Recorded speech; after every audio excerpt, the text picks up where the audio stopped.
Daniel Pipes is one of the world's foremost analysts on the Middle East and Islam, and he's director of the Middle East Forum, a nonprofit organization which he founded in 1994, whose slogan is Promoting American Interests.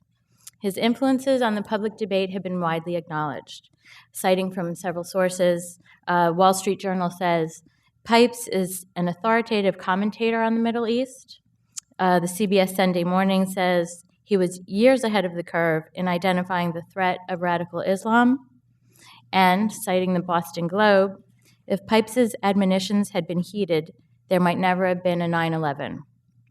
A graduate of Harvard University with both a BA and PhD in history, he's been recognized as one of Harvard's 100 most influential living graduates. He taught at many universities, including Harvard, Princeton, Chicago, the U.S. Naval War College, and Pepperdine. He's held 2 presidential positions in the U.S. government, testified before many congressional committees, and worked for 5 presidential campaigns. He's a prize-winning columnist, formerly for the New York Times syndicate, and now writing independently for many newspapers. He's the author of 12 books, and his writings have been translated into 33 languages. His website, danielpipes.org, is among the most accessed sources of specialized information on the Middle East and Islam. He has a unique record of anticipating problems, and just a few examples. In 1991, writing about the prospect of U.S. forces occupying Iraq, he predicted that American troops would find themselves quickly hated, with Shias taking up suicide bombing, Kurds resuming their rebellion, and the Syrian and Iranian governments plotting new ways to sabotage American rule. Staying in place would become too painful, leaving too humiliating. In 1993, within days of the signing of the Oslo Agreement, he wrote, Arafat has merely adopted a flexible approach to fit circumstances, saying whatever needed to be said to survive. The PLO has not had a change of heart, merely a change of policy, enabling it to stay in business until Israel falters, when it can deal a death blow. In 1995, he wrote about radical Islam. Unnoticed by most Westerners, war has been unilaterally declared on Europe and the United States. And finally, in May 2000, in response to a question concerning when Syrian troops would leave Lebanon, he said, I would say in 5 years, getting the date correct within less than a month. He also has the ability to identify issues that are not being addressed and has developed projects that take them on, such as Campus Watch, Islamist Watch, and the Legal Project. Al-Qaeda personally invited him by name in a September 2006 video to repent and enter into the light of Islam. He declined, saying, I am faithful to my own religion, to my own country, and to my civilization. Before I turn the floor over, just wanted to make a note that there will be Q&A at the end of the talk, and please use the microphones, the standing microphones, come up to them if you'd like to ask a question. And just a note to please keep all questions respectful and open-minded so that we can hear all opinions expressed freely. And now, it is my great pleasure to turn the floor over to Daniel Pipes. Thank you.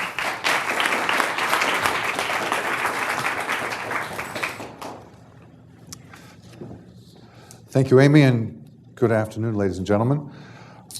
It's a great pleasure for me to be here. I am one of the heavy users of your products.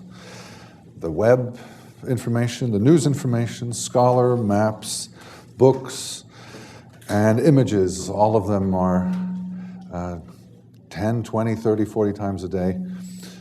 You're my default page. I'm very indebted to all the information that Google provides for me, and also the other way around. I have a website, a majority of traffic of which is from Google. So delighted to be here and to talk to you.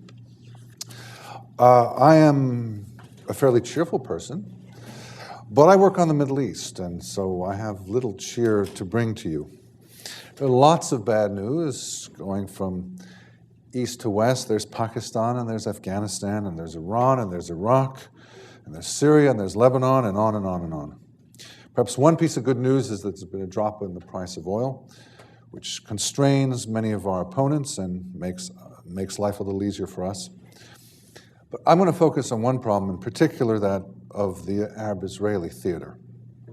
And what's so striking about this theater is that 15 years ago or so, it appeared like the Arab-Israeli conflict was winding down. In 1993, on the lawn of the White House, the Prime Minister of Israel and the chairman of the Palestinian Liberation Organization shook hands, reached an agreement, and it appeared like this was winding down. But in fact, if you look closely today, you see that it's worse than ever. And in particular, one sees an array of threats against Israel that are extraordinary. To take it from the most violent to the least violent, one starts with weapons of mass destruction, most obviously in Iran, but also in Syria and other countries. The acquisition of nuclear weapons by the Iranian regime threatens to change the entire balance in the Middle East, and in particular, the Arab-Israeli conflict. Then there's, secondly, conventional military, in particular Egypt, which is building up, with American support, a impressive army of tanks and planes and ships. And then there's terrorism. There's Hezbollah in Lebanon, there's Fatah in the West Bank, there's Hamas in in Gaza, and the Palestinian Islamic Jihad. Fourthly, there's economic blockade, a blockade that has been in place since the creation of Israel in 1948 and still there. Fifth, there's demographic assault, the idea of changing the nature of Israel by bringing in a population that's hostile to it, what's called the right of return, so the Palestinians can be citizens of Israel and thereby change its nature. And finally, least violent is ideological undermining, arguing that Zionism is a 19th century ideology that is racist and has no place in the 21st century. I think it's fair to say that no other contemporary state faces such an array of threats as does Israel. I go even further, and speaking as a historian, a medieval historian at that, argue that there's no state in history that's ever faced such an array of threats. What I'd like to do is explain the situation by focusing on four key concepts. One will be Arab rejectionism, a second, Israeli strategic vacuum, third, the notion of victory, and finally, change of heart. And what I'll do in the next few minutes is go through these four concepts and then draw a conclusion for you, and then open it up for discussion. Arab rejectionism is concept one. I think this is key to the conflict. From the very beginning of the Zionist movement in the late 19th century to the creation of Israel to the present, the neighbors of Israel have overwhelmingly said no. No to a Zionist state, no to Israel, no to Jewish sovereignty. This has been the key constant. The goal of this rejectionism is not so much the destruction, say, of Tel Aviv, but the elimination of a Jewish state, so that it is a state like any other state, a state that has no particular identity. There's an important difference between destruction and elimination. The goal in most cases is not physical destruction, not throwing the Jews into the sea, as was said in the 1960s, but it is so there be no sovereign Jewish state. And what's so striking is that over the course of the past century and a bit, there have been four different ideas of what should be in the place of Israel. From about 1890 to 1945, the key idea was to make it part of a Syrian state, a greater Syria that extended from Turkey down to Egypt. And then there was a notion of it becoming part of an Arab state. This was the heyday of Gamal Abdel Nasser in the 1960s. And then there was an idea of Palestinian nationalism as embodied by Yasser Arafat from about 1967 forward. And currently, the most powerful idea is that this piece of territory should be part of a Muslim state, not specifically a Palestinian one, but Muslim, Islamist. So what one sees over the course of a century and more is constant flux, agreement the whole time that there should be no Israel, but disagreement over what should take its place. But the situation is not hopeless. It's striking to note that through this century and more, there have been a minority of Palestinians who accept Israel, who say, oh, well, it's okay with us. We can live with it.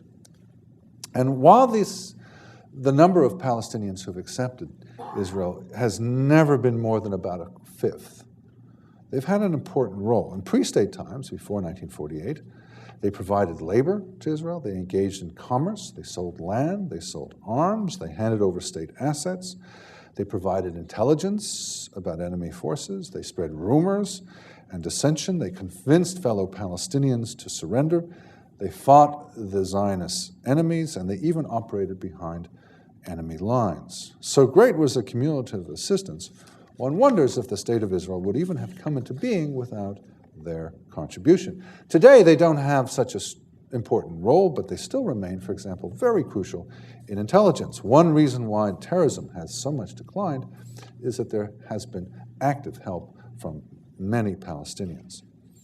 But this 20% has never run the show and is certainly not running it today.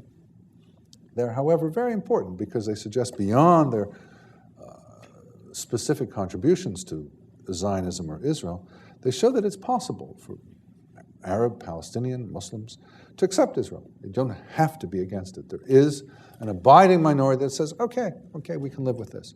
And so I think for resolution of the problem, what one has to do is get this 20% to be 60%, 70%. That should be the goal. Point two, so that's point one. Arab rejectionism is the dominant thread from the beginning till today. The second point is Israeli strategic vacuum. This is very striking because for decades, even before Israel came into being, but especially afterwards, the Israelis were extraordinarily competent at strategic concepts. For much of the 20th century, they had a stunning record of achievement, not just winning wars, which they did spectacularly, but also in exploiting limited resources and having a very clear vision of what they have to achieve. What they felt they had to achieve, let's just take the state period from 1948 on, what they felt they had to achieve from 1948 to 1993, for 45 years, they had to achieve victory. It might sound obvious, but it's not. Victory means imposing your will on your enemy. Victory meant for Israel getting the enemies of Israel to accept its existence. In war after war, and the times between them, there was a constant effort to get the Egyptians, the Jordanians, the Syrians, and others to accept that Israel was there and an abiding, permanent, tough reality. And they did this through a strategy known as deterrence. Deterrence means you hit me, I hit you back harder, until you get the message that it's not a good idea to hit me. And you desist, you leave me alone. Deterrence was working, but it was slow. 45 years from 1948 to 1993 had not led to success.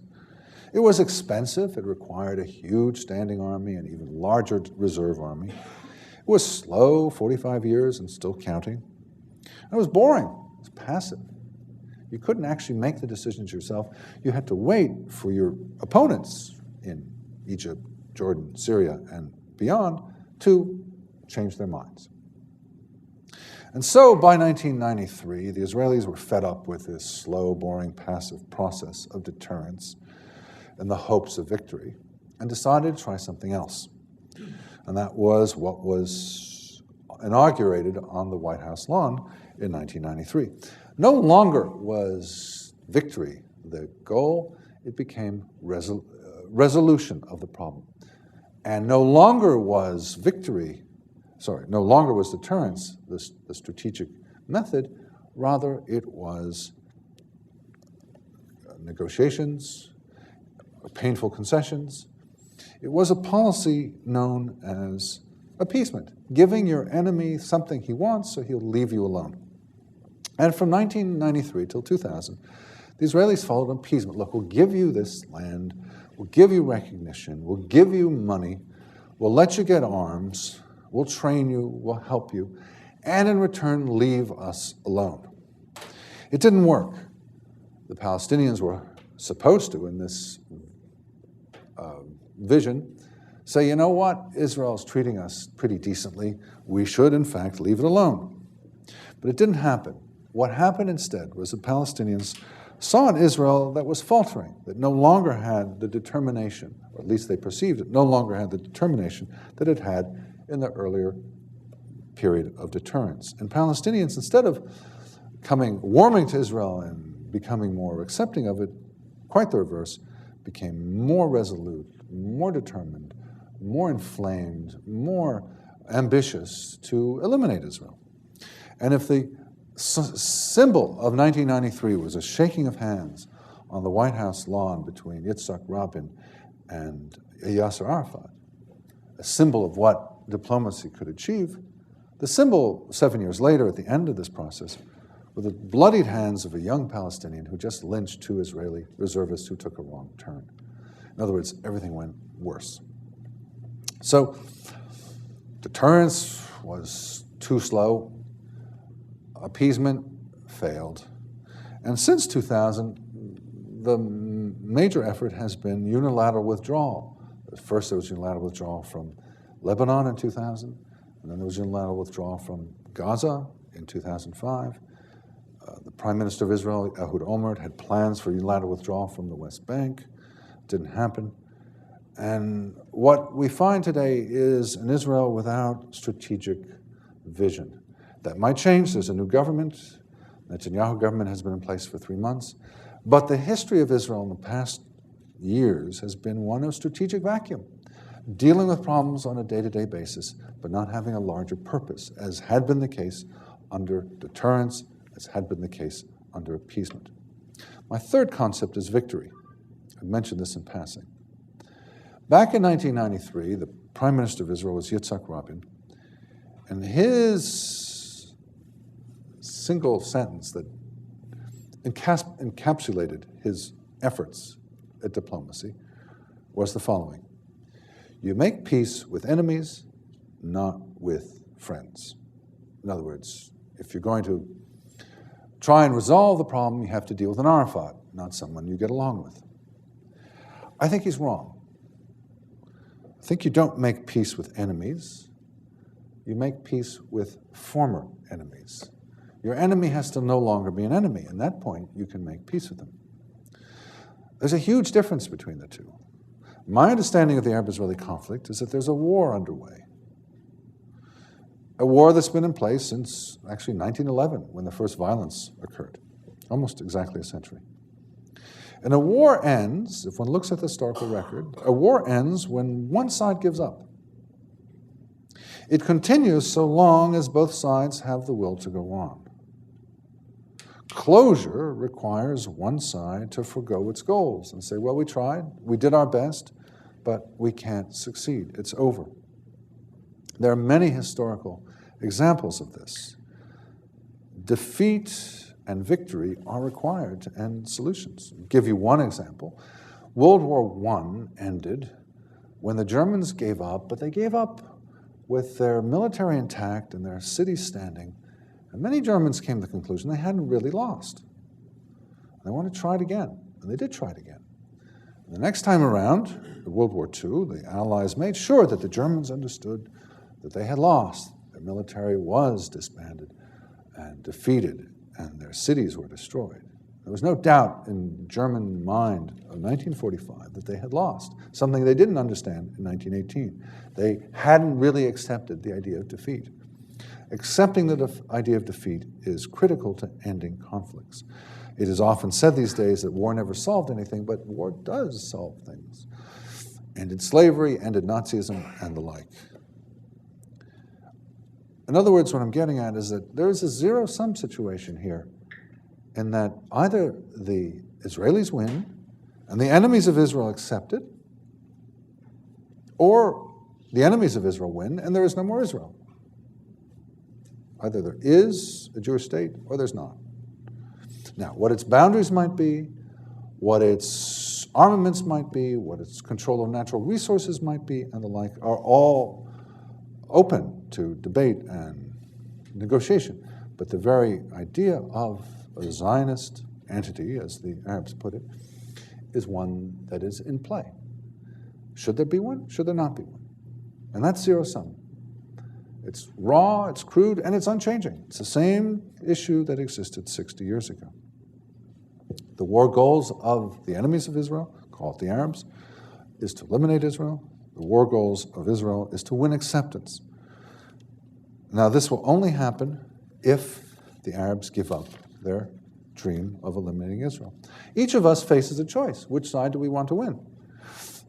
You're entitled to choose which side. You can either want an Israel or not want an Israel. But as a country, we don't really have such a choice. All Western countries endorse Israel's existence. Every American president, every American Congress has done so. So our policy has been for Israel to win. My counsel is that Israel should go back to its old policy of deterrence. Nothing fancy, nothing novel, nothing original.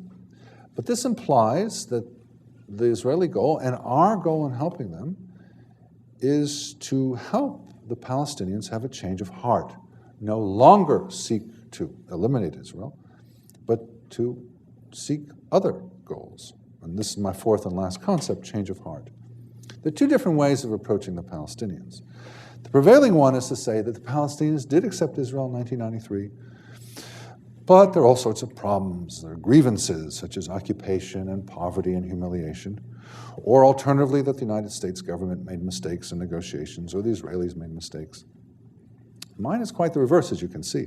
Mine is the Palestinians feel strong, feel optimistic, feel empowered to eliminate Israel. It's not grievance.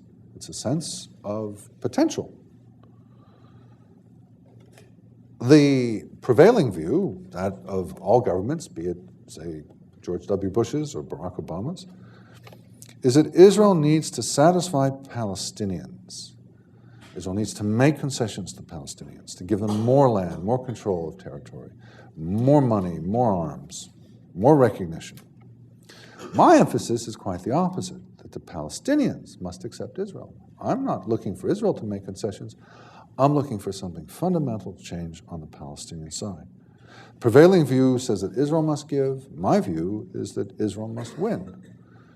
The prevailing view is that the Palestinians must be pleased. My view is that their hearts need to be changed. Now, how does one tell when this change of heart has taken place? Well, one example would be that the maps that one finds in Arabic of the territory from the Jordan River to the Mediterranean Sea shows in Israel. Right now, I have never seen a map in Arabic, other than those produced by Israel or its advocates, that shows in Israel. It always says Palestine, Philistine, that's all. That's sending a strong message that there can't be an Israel. It needs to be accepted there's an Israel. It needs to be not just in maps, it needs to be in textbooks, it needs to be in sermons, it needs to be in political speeches, it needs to be in the naming of sporting clubs. There are now sport clubs named after Palestinian suicide bombers. It needs to be in the clues to crossword puzzles. I noted once a crossword puzzle clue that said city in Palestine, and the answer was Haifa, which is, of course, the third city of Israel. There needs to be an acceptance of Israel.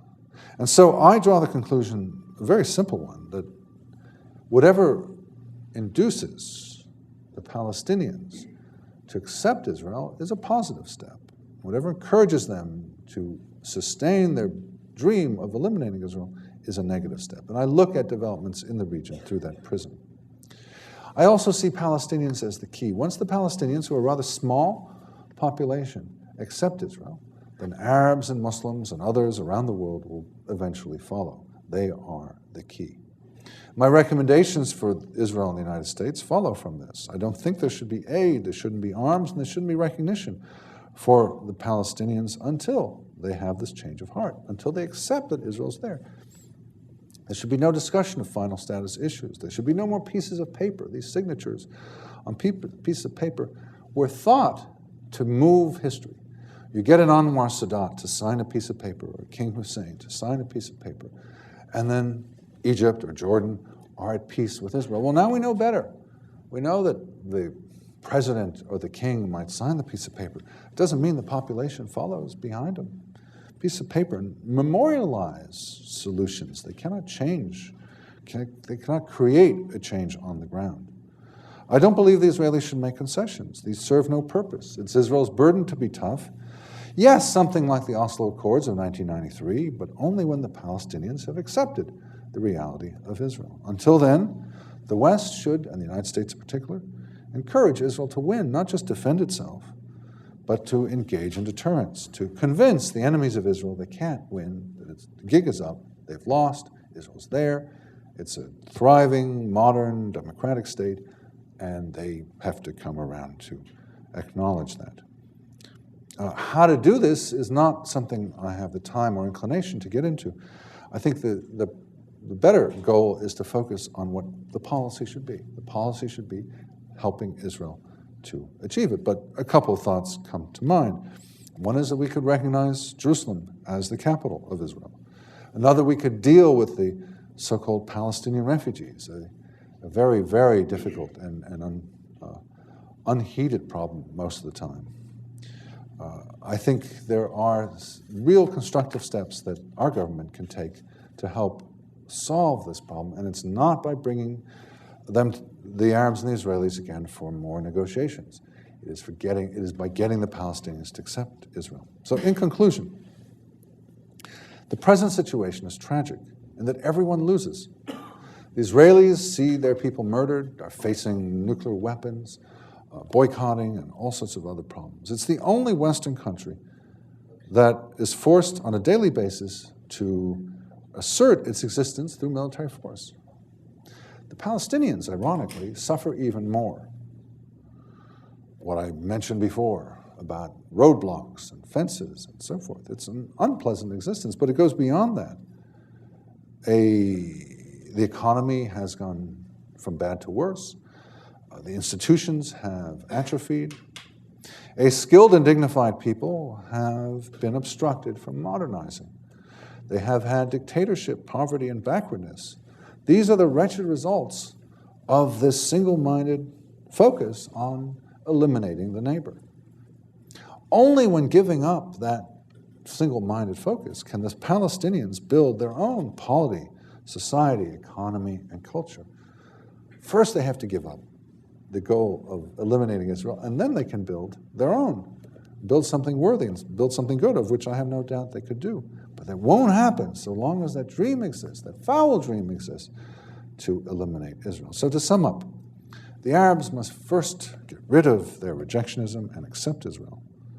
And then the Arab-Israeli conflict can end, and the former combatants, both of them, can be liberated. In other words, this is win-win. This is not Israel winning and the Palestinians losing. This is both sides winning. This will be good for both sides. But it implies a thorough rethinking of our policy.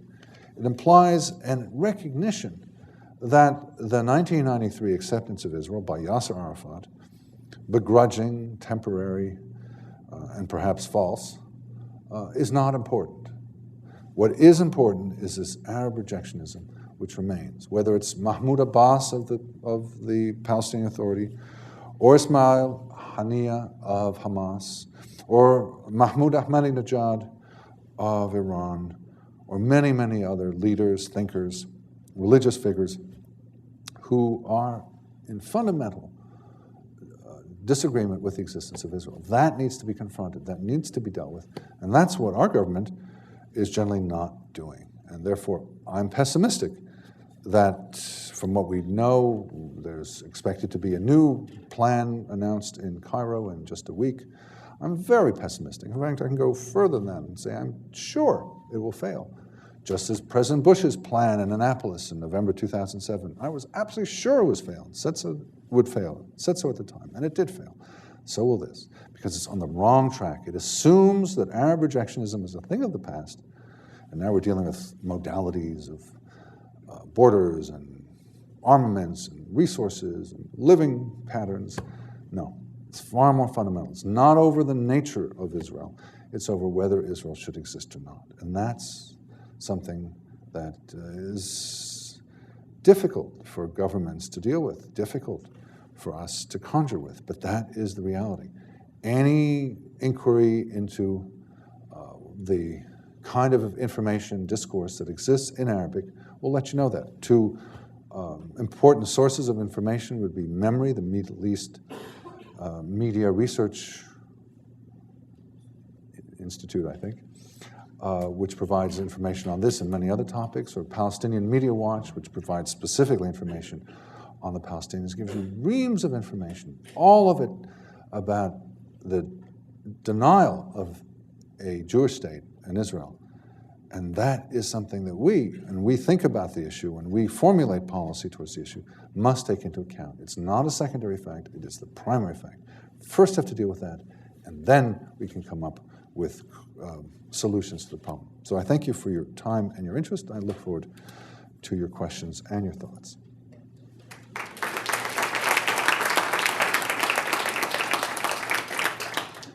How are we going to do it? Am I going to? Yeah.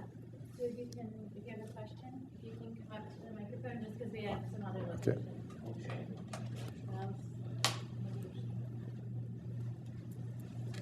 Okay. Hi, good afternoon. Mr. Pipes, thanks very much for coming in to speak. I'm, as an ex-Israeli soldier and study of Middle Eastern studies in the past, there's always been a dominant school of thought, because you alluded to earlier that the key to Arab acceptance is Palestinians' acceptance of Israel's right to live and be a viable state. But there's an overwhelming school of thought that the totalitarian Arab governments, and most of them, in fact, actually use the demonizing of Israel as a vehicle to divert attention away from the fact that they have totalitarian regimes, that they do human rights abuses, and so on and so forth. So would that really change their minds? And what would their reaction then be? Great question, thank you. I think it's true that in the first decades, the Arab state, excuse me,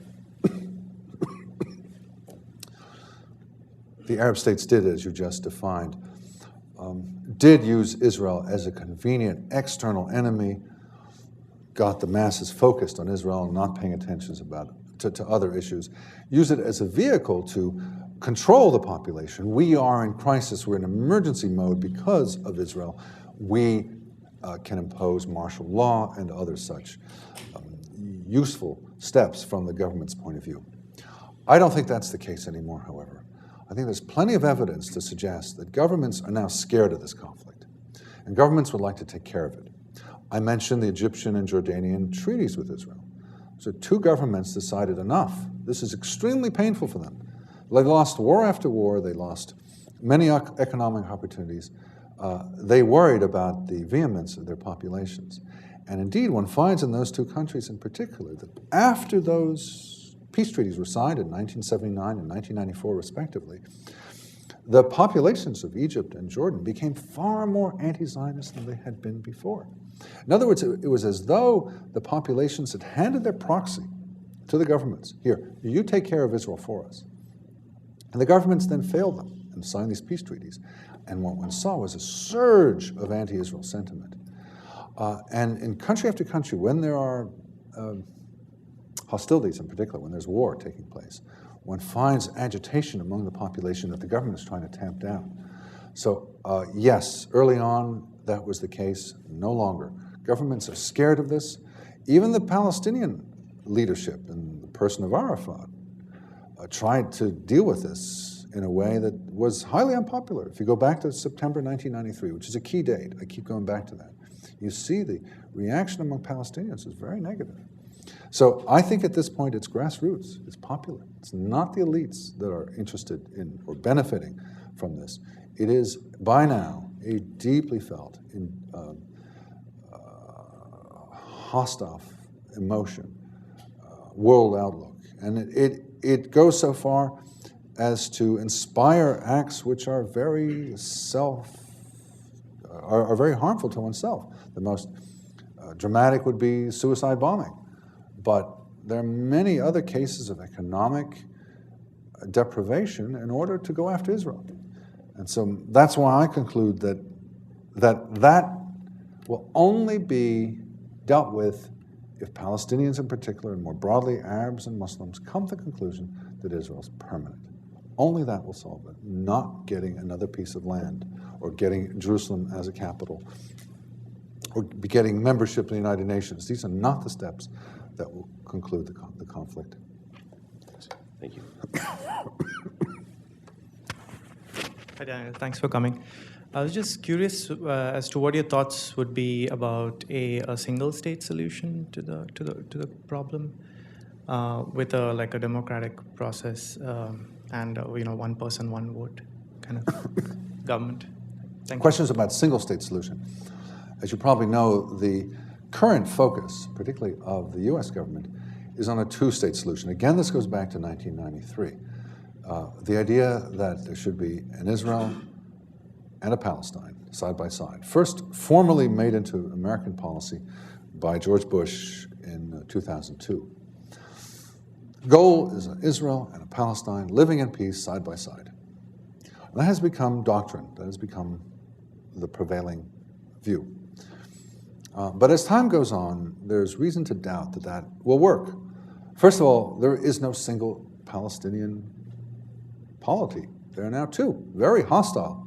Gaza is dominated by Hamas, and the West Bank is dominated by, call it what you will, the Palestinian Authority, the PLO, Fatah. All of them are roughly the same thing at this point. And so you don't have two states. You've got two Palestines, as it were. But even more profound than that is the fact that since 1993, one has not seen a Palestinian willingness to live side by side with Israel. There are no signs of this. Yeah, there's the 20%, but the dominant 80% says no, we won't. I mean, again, go to sermons, go to political speeches, go to textbooks, go to discussions of ancient history, in particular about Jerusalem. Go to anything you will, and you will see total denial of Israel's legitimacy, Israel's existence. So two-state has no record so far of working. Therefore, what comes up are questions, and I think valid ones. What can take the place of that? One idea is one-state solution, and this is an old idea. It has been dubbed by Muammar Gaddafi, the leader of Libya, Isra'tine, putting together Israel and Palestine, Isra'tine. I don't think so. You have two populations that are hostile. I don't think the way to solve the question is by bringing them together under one roof. There's no reason to think that the hostilities, the tensions that presently exist will be solved by putting them together. If anything, one sees on both sides a desire to live apart. Divorce, not marriage, is the preferred option by both Israelis and Palestinians. So that has little appeal to me. Also, from the point of view of Israel's purpose as a Jewish state, making it half and half roughly, Jewish and Muslim, what purpose does that solve? I have come out in favor of what I call the three-state solution. Not two, not one, but three. And this is not perfect, and I acknowledge that in advance. But I think it is the best of bad alternatives. And the three-state solution harks back to the period, or it's sometimes called the Back to the Future solution, harks back to the period 1948 to 1967, when the West Bank was under Jordanian control and Gaza was under Egyptian control, and says, well, let's try that again. It's not easy. It's not just going to happen. The Jordanians have shown they are interested in returning to the West Bank. The Egyptians have indicated they're not at all interested in returning to Gaza. Neither of them are model states. Few of you would wish to leave the United States and live in either Jordan or Egypt. Your rights would be severely curtailed. But they are functioning, reasonable states. You could live a decent life in either place. Much better than in Gaza or the West Bank. They would provide security. They would provide an address. They'd provide a context in which normal life could resume. And I think that's much preferable to two states. Now, as I said, the Egyptians are not eager for this, have vehemently said they're not interested in it. But I think if the Israelis were clever, they could get the Egyptians to take control of Gaza away from Hamas. Nonetheless,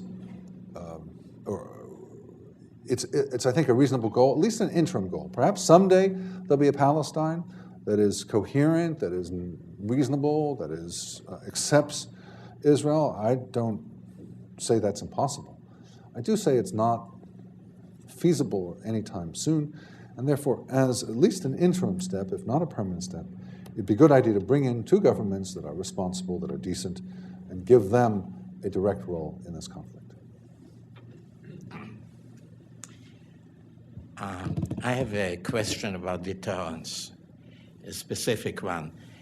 It seems that the Iranian nuclear program is unstoppable, and that sooner rather than later they are going to have nuclear weapons.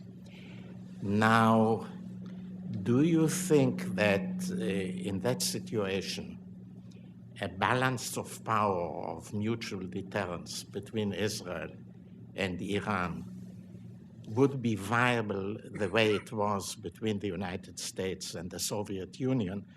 And your father was, of course, one of the great experts on that, and it worked very successfully, fortunately for all of us. But the question is, are the Iranians really open and receptive to mutual deterrence, or would it be, going all the way? Right. Can deterrence work vis-a-vis Iran? This is an idea that's increasingly finding voice in Washington. Well, the Iranians on their way to get a bomb. We have lived with the Russian bomb, the Chinese bomb. We'll live with the Iranian bomb, and the Israelis, by implication, will live with it as well. It's not just deterrence with Israel, it'll be deterrence with the United States as well. I'm worried that that's not valid. The key difference between Iran and the other states, including Pakistan, India, Britain, France, China, Russia, that control nuclear weapons, is that there's an apocalyptic mindset in Iran, by which I mean a vivid sense among substantial parts of the leadership, including Mahmoud Ahmadinejad, that the end of days are nigh, that the Mahdi, the precursor to the day of Yom Kippur, day of reckoning, is about to come, and that one of the steps that precede this is chaos. And chaos can take many different forms. One of it would be Iran using nuclear weapons, say, against Israel, and the retaliation by Israel, the United States, who knows? And that this would not be such a bad thing, because it would be a critical step towards the return of the Mahdi and the beginning of the end of days.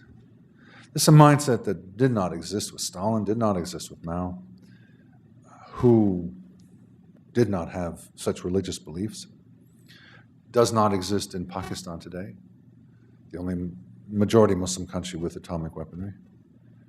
It is particular to Iran. It did not exist in Iran 15 years ago. It was not a significant force, but it is today. And therefore, it has to be assumed that the Iranians would be more likely to deploy nuclear weapons, to threaten their use and even to use them, than any of these other states. And therefore, I don't think that we can fall back on deterrence as we have in other cases. There was an interesting study done by a Washington think tanker named Anthony Cordesman, who went through the exercise of thinking the unthinkable and considering what would an exchange of nuclear weapons between Israel and Iran look like. And he came to the conclusion that the Iranian weapons, not all nuclear weapons are alike, and certainly not all delivery systems are alike, that the Iranian nuclear weapons would do real damage to Israel, great damage. He estimated 200,000 people dead, but that Israel would continue to exist as a state. Contrarily, were the Israelis to return fire and drop bombs on Iran, there would be millions and millions dead, and not only Iran will not continue as a state, but Iranian civilization would be in jeopardy, which is a very striking analysis. I don't know if he's right, but he is a very sophisticated military analyst, which runs exactly contrary to what the Iranian leadership has suggested, which is that Iran is a country of, I don't know what it is exactly now, 70 million, and Israel is a country of 7 million. And if there were an exchange of nuclear weapons, Israel would be destroyed and Iran would be harmed, but would still exist and soldier on. I think it's very, very critical for the Iranians to understand that this might not be the case, and that putting apocalyptic considerations aside, they are endangering their own civilization, that Israel has a far more potent nuclear threat, including, not to be forgotten in the equation, nuclear-armed submarines, which could be, in fact, brought into use against the nuclear installations in Iran. My general feeling is on the situation today that those of us on the outside, which certainly includes me and I presume most, if not all of you, do not know what's going on. This is a perfect arena for disinformation. Leon Panetta, the head of the CIA, went to Israel a few weeks ago, and we understand that he told the Israelis, lay off. We understand there's been no working out of codes between the Israeli and American air forces, which would be very important if the Israelis were to go into Iran. We understand all sorts of things, but I don't know that they're true. You don't know that they're true. It could be dissimulation.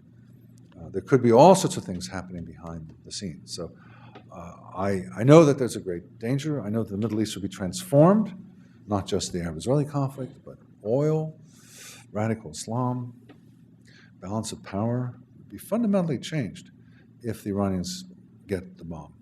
And let me just note one thing in particular. In recent years, there's emerged what some are calling a Middle East Cold War. It doesn't get a lot of attention, but it's important to note. In addition to the Arab-Israeli divide, which has been there for decades and decades, and which has dominated our concerns with the region, there's now a second complementary divide. More tentative, newer, but I think very important. And it's what one might call the revolutionary camp and the status quo camp. Revolutionary camp is headed by the Iranian state. Always been revolutionary since it came into existence in 1979 under Ayatollah Khomeini, aspiring to mobilize the masses and change governments and impose Islamic law. And it has a formidable group in its camp. The Syrian state, probably in a couple of weeks, the Lebanese state, the Omani state, the Qatari state, small but not insignificant, two terrorist organizations, Hezbollah in Lebanon and Hamas in Gaza, and most importantly, not fully a member but very critical, Turkey, government of Turkey, NATO ally of ours, is more on the Iranian side than not, considerably more. The other side is headed by the Saudi state. Now, strikingly, both the Saudi and Iranian governments are Islamist. Both of them want to see application of Islamic law. But they differ in their tenor. And the Saudis are status quo oriented. And they have in their camp, most importantly, Egypt, and also many other states, Morocco, Algeria, Tunisia, Jordan, and in a kind of auxiliary role, Israel. And so it was very striking both in the 2006 war between Israel and Hezbollah and the 2008-9 war between Israel and Hamas that the Saudis, Egyptians, Jordanians, and others were really very restrained. They couldn't come out in favor of Israel, that they can't do, nor could they help Israel against Iran, but then weren't against Israel either. They were very hands-off. They fear Iran, and rightly so. The Iranians pose a threat to them. So keep this in mind as you look at the region. Sir. Hi. Just to clarify, or rather qualify the concept of change of heart, is there a historical precedent or something analogous in history where a genuine change of heart by one party was the key to solving an international problem? And like how did that change So again, of heart was happen? there a case in history where a change of heart? A genuine change of heart, something that you would say this was a change of heart by this party that was crucial, that was the key in solving an international Well, problem? I'll cite my own experience. I lived through the only American defeat, 1975 in Vietnam. We lost in Vietnam not because we had a smaller economy or destroyed economy, not because our arsenal was depleted, not because our soldiers had given up, but we lost because we gave up. Americans, as a body politic, decided after a decade and more of war that couldn't win and gave up. Although much greater in potential than Vietnam or even Vietnam and Russia, we gave up. And we gave up thoroughly, completely. There's never been any serious discussion since 1975 of going back and righting that wrong and fixing things. No, we gave up. Thoroughly gave up. Now, it was partly through military means, to be sure, but every analyst of the Vietnamese battlefield says the United States was winning. Had much more to do with the political developments in the country, anti-war movement and the like. And likewise, the Soviet Union and Afghanistan. Much more powerful military, but at a certain point in 1989, the Soviet body politic, very different from ours, much less democratic, but nonetheless, also came to the conclusion that it wasn't worth it, couldn't be done. They gave up, and the war was over. The war, the Russians have not spoken about going back into Afghanistan. So I gave you the illustration before World War I and then World War II. These are huge developments. Contrarily, let me give you a couple that are open. Start with Korea. Korean War lasted for 2 years, many years ago, almost 60 years ago. But it's unended. Any morning you could wake up and find the news that the North has attacked the South, nuclear weapons, a rush towards Seoul, who knows? It's unended. Neither party in that war or that conflict has concluded it has lost. Now, it could happen. It could happen that there's a giving up in the North. Who knows? But right now, it is a live conflict that could flare up any moment. Likewise, in Iraq and Iran, there was a war that lasted 8 years, from 1980 to 1988. And the Iranians forced the Iraqis to end it. But there was no sense in the Iraqi leadership, meaning Saddam Hussein, he'd really given up on it. He just had to end it because he was losing, doing badly. But had he remained, so long as he remained in power, which was another 15 years, the potential was always there that he would restart it. Only with the overthrow of the Saddam Hussein regime in 2003 by U.S. and Allied forces did that war come to an end. So over and over again, one sees that in major international conflicts, it ends when one side gives up. Go back to the Civil War. It was not a foregone conclusion that the South would give up and lose. They could have decided to maintain a guerrilla war. It could have gone on for years and decades. Outcome would have been very different. But they felt a sense of despair that they'd lost and the war was over. And no one has again ever said, maybe we should try and rehabilitate the Confederacy and reinstitute slavery. No, it was over. So it takes a sense of defeat. And that sense of defeat need not be primarily military. As the American-Vietnamese example suggests, it can be primarily political. And in my call for us helping the Israelis win, I'm not saying that the Israelis should attack and defeat the Palestinians militarily, primarily. I'm thinking of it as a well-rounded effort, including diplomacy and economics and religion and intellectual life and so forth, that will prompt the Palestinians to come to this conclusion that they are unable to achieve this goal of eliminating Israel. But it's not necessarily primarily military. So, this is the last question. One more. Thank you very much for coming today. Thank you. Very much appreciated.